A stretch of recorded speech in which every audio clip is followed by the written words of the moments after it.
At the end of March 2026, a new low-cost rail service was launched from the Dutch capital Amsterdam and Germany's second largest city, Hamburg, by the Dutch startup operator GoVolta. Fast forward just over 2 months later and GoVolta have now withdrawn the service. But why is this? We'll be taking a look at this today as I travel over 5 hours for just €19 on this short-lived international service. Now join me as the journey continues.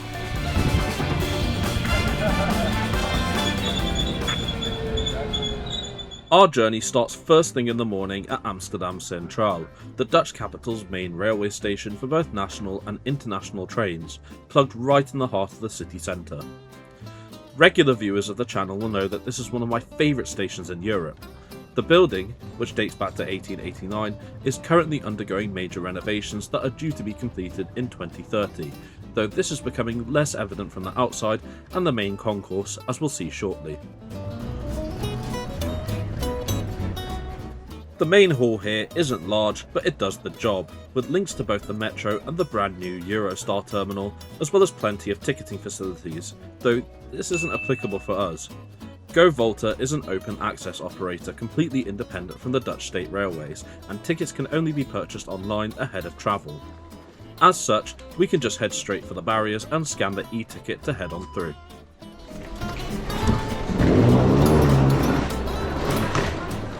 Through the barriers are where you'll find most of the shops and eateries on offer at Amsterdam Centraal, which you'll want to make use of as GoVolta doesn't offer any onboard catering and its international services are long, though this is just one of many serving Amsterdam Centraal, which heavily contributes to its title as one of the busiest stations in the Netherlands, seeing almost 73 million passengers annually.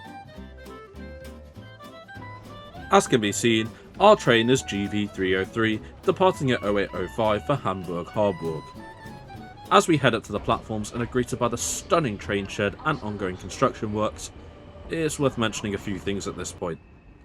This video was recorded a few weeks after GoVolta launched its initial 2 routes from Amsterdam to Berlin and Hamburg 3 days a week, with one round trip alternating every 2 days, and since this recording was made, GoVolta has withdrawn its service to Hamburg after only 2 months of operation.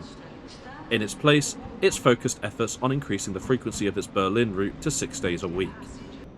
Deutsche Bahn and NS already run trains between Amsterdam and Berlin, which operate every 2 hours under the ICE International banner, using these fantastic ICE3 Neo high-speed trains, and as such are facing competition on this route for the very first time. GoVolta will also be launching an Amsterdam to Paris service in December 2026 in direct competition with Eurostar, who run the high-speed services between both cities, whilst there has never previously been a direct daytime Amsterdam to Hamburg train. We'll get into the reason why the Hamburg service was withdrawn and even introduced later in the video. For now, our train arrives from the sidings to take us into Germany. GoVolta initially intended to haul its services using a multi-system Siemens Vectron locomotive like NS and Deutsche Bahn previously did. However, a lack of available locomotives has resulted in an ex-NS Class 1700 electric locomotive hired from Train Charter hauling our train as far as the German border. These locomotives were built by Alstom in the early 90s and were retired by NS in December 2023 from the Amsterdam to Berlin route in favour of Vectron locomotives. The coaches are ex-Belgian I-10 coaches. GoVolta purchased 40 of these carriages from SNCB for its operations, with our set today consisting of 6 carriages, all vinyled in the new GoVolta livery, which I personally like. What do you think? There's also no control car, which will give us some great views later on. Before travelling with GoVolta, you must check in up to 4 hours before departure, which caught quite a few people out. They then had to speak with the train manager to sort this out, but I personally don't agree with this airline style behaviour. Anyway, these coaches date back to the late 80s, so don't expect any level boarding, with steps being required to be navigated to board. The interiors are mostly unchanged from when these coaches left SNCB, and I'm in one of 4 economy coaches, which are laid out in a 2x2 configuration in a bay seating layout, which cost me the on-paper bargain of €19 for the near 6-hour trip to Hamburg. My seat allocation was random and I was initially assigned an aisle seat, but as a group was sat there and no one seemed to be honouring their seat allocations, I just took this window 1 here. Our route today will see us head east towards the German border, making 3 intermediate station calls in the Netherlands. After making a stop at Bad Bentheim, we then go on to call at Bremen before our final arrival into Hamburg-Harburg at around 2 PM this afternoon, our journey taking 5 hours and 50 minutes to cover a distance of 477 kilometers due to revised track work schedules in Germany.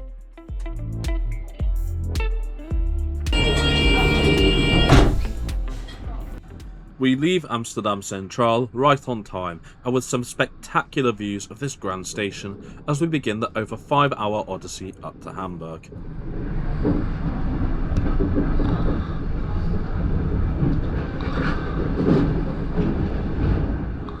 Another benefit of these coaches is that the windows open wide enough for my camera to fit through, which means I can get some great open window shots as we head towards Germany. At least for now anyway.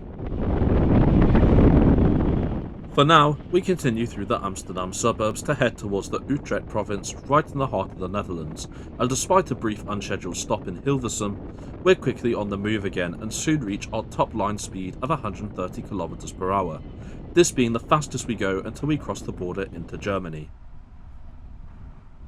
Soon enough, we pass the large yard just outside of Amsterdam Centraal and what would normally be its many stored legacy Dutch trains, such as the SGM Sprinter that was retired in 2021, and then proceed to call at the station itself. This station is a useful interchange in the Netherlands, being located in the centre and around 10 minutes away from Utrecht, though GoVolta only operates here and at other Dutch stations on a pickup-only basis towards Germany, meaning this large crowd of passengers here are all crossing the border. Makes you wonder why the service was withdrawn.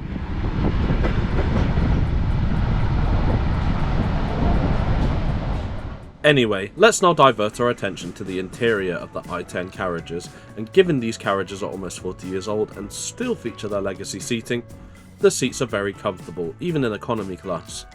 With all the modern trains on the network nowadays, you honestly forget that seats can be this well padded. The only armrests are on the window side of the window seat and the aisle side of the aisle seat, though these are sadly fixed. Another problem is that because this is bay seating, legroom is rather limited as someone is sitting opposite you, something I found out quite quickly after leaving Amersfoort. Whilst there annoyingly aren't any power sockets, there is at least a small table and a personal bin just below it. Strangely enough as well, the carriages are fitted with air cooling despite the open windows, and there's also some drawback curtains in case you want to block the sunlight. Not that this is a problem for us at the moment. Okay, so it's not the greatest interior ever, and it's certainly nowhere near on par with the ICE3 Neo, but remember GoVolta is a low-cost operator, so I can't really complain much. Power sockets would be nice though. We're continuing to cruise through the Netherlands and soon enough make calls at GoVolta's last 2 stops in the country, Deventer being the first and Hengelo being the last. Both stops also saw quite a decent level of passengers boarding, and it was near full in economy at this point. Everyone here, like me, having their sights set on Germany for the weekend.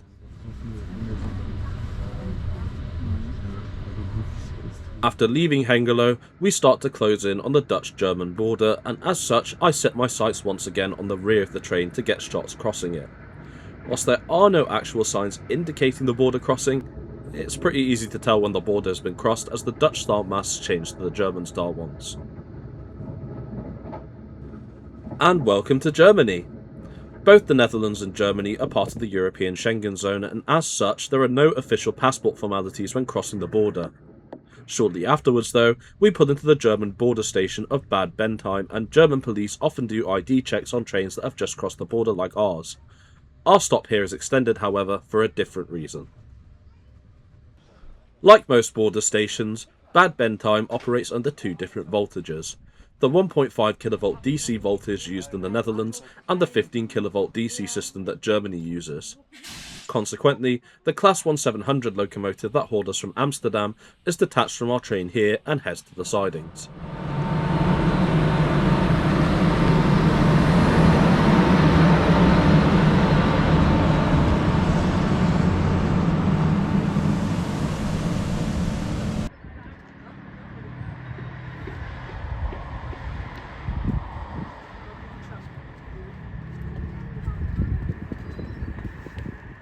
And incoming now is its replacement, a railpool Siemens Vectron locomotive.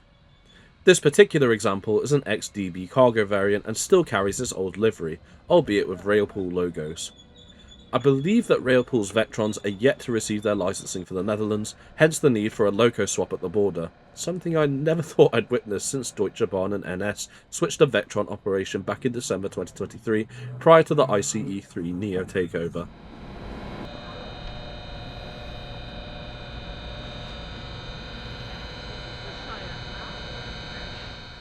Even once the Vectron is attached to our train, some issues appear to delay us from leaving Bad Bentheim, and after picking up a 10-minute delay, we finally leave, passing the Class 1700 locomotive as it awaits for the set's return later this evening. As we continue through Germany, let's do a walkthrough. The remainder of the economy carriages share the same layout, but when walking through the train I noticed the old SNCB livery in the vestibules, which, whilst a nice callback to the original carriage owners, really should have been sorted prior to the launch. There were also issues with some of the doors too. We're now in Carriage 2, which is one of the two offering Comfort Class, which is basically GoVolta's equivalent of the XLC offer as seen on SNCF's budget WeGo offer. You only pay for the bigger seats, which are laid out in a 2x1 configuration. Again, as the layout's in a base seating arrangement like economy, legroom can be tighter than desired if someone's sitting opposite you, and with the prices starting at €59 for the full routes to Berlin and previously Hamburg, probably not the best use of your money unless you want a bit more quietness. Now at this point I would be showing you the dedicated PRM space, except there aren't any on the entire train. What I'm showing you now is the closest you're going to get, 1x1 seating by the vestibules. GoVolta's frequently asked questions on their website details this, and to be honest, I don't really think this is acceptable for a new railway company in 2026. As is detailed as well, there are no accessible toilets either, just standard ones like this in each vestibule, which was at least clean and functional, and being a train from the 80s, a bit retro for today's standards. Now, much like other European low-cost rail operators, GoVolta has luggage policies which are listed here, but there's not really anywhere to put larger items if you have them, though most people resorted to just placing them in the vestibules. There are, however, overhead luggage racks in each carriage should you wish to store smaller items, or, if it fits, you can just use the space between the seats just here. This brings me on to why GoVolta even introduced the Hamburg service and why it was cancelled a mere 2 months after its launch. When GoVolta was founded, transport giant Keolis was a key operating partner and initially pushed for the service owing to lack of competition, given there had never actually been a direct day train between Amsterdam and Hamburg before. However, Keolis later pulled out of the project and GoVolta continued with the route's launch alongside the Berlin service to build market awareness. However, occupancy rates were on average found to be 60% or less sometimes, which led to the service ceasing as of 29th of May to focus on the more successful Berlin route, with GoVolta instead providing rail replacement buses into early June to compensate for the service withdrawal. If passengers wanted this outcome though, they just book a direct Flixbus, right? Passing Osnabrück highlights one of the reasons for this. Whilst GoVolta can't properly operate domestically in the Netherlands, they are able to do so in Germany, and whilst Osnabrück Hauptbahnhof is a stop for GoVolta's Berlin service, the Hamburg service bypasses it entirely using this curve here. Osnabrück is a popular stop for passengers to travel onwards to Hamburg, so I do think that was a bit of an own goal here.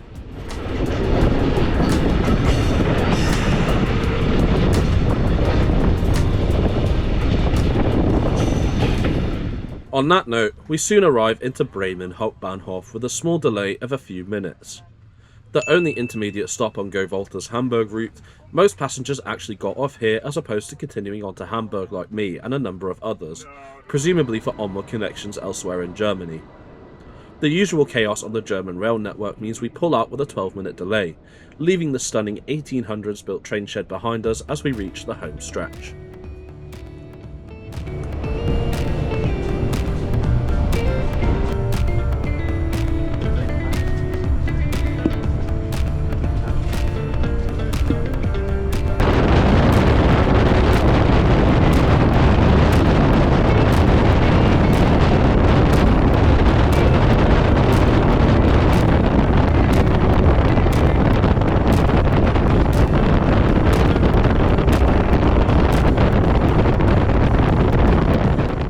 To conclude, GoVolta is a bit of a confusing operation in many areas, even by low-cost operator standards.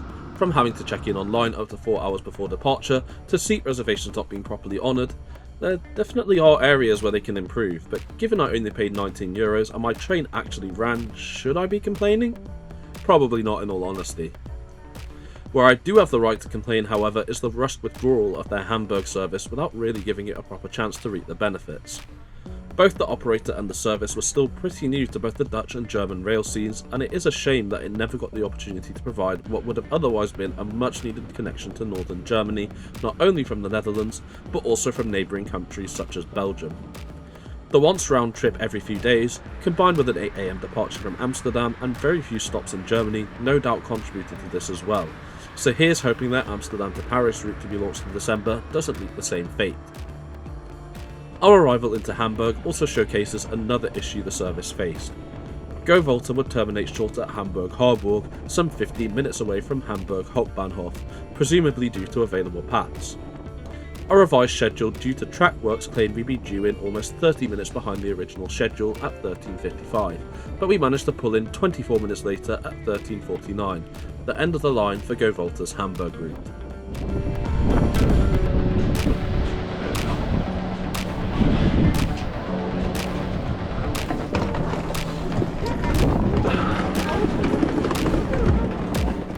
Now you've heard from me, I want to hear from you. Have you travelled with GoVolta yet? What did you think of their service, and do you also believe they gave up on the Amsterdam to Hamburg route too soon? Let me know in the comments. I hope you've enjoyed this video. Please like, hype and share it to aid the channel's growth, and don't forget to subscribe to the channel and turn on notifications for more content such as this weekly. It's now time for me to break for lunch ahead of continuing my travels through Germany. Thanks so much for coming with me on this trip, and I look forward to bringing you with me on my next one.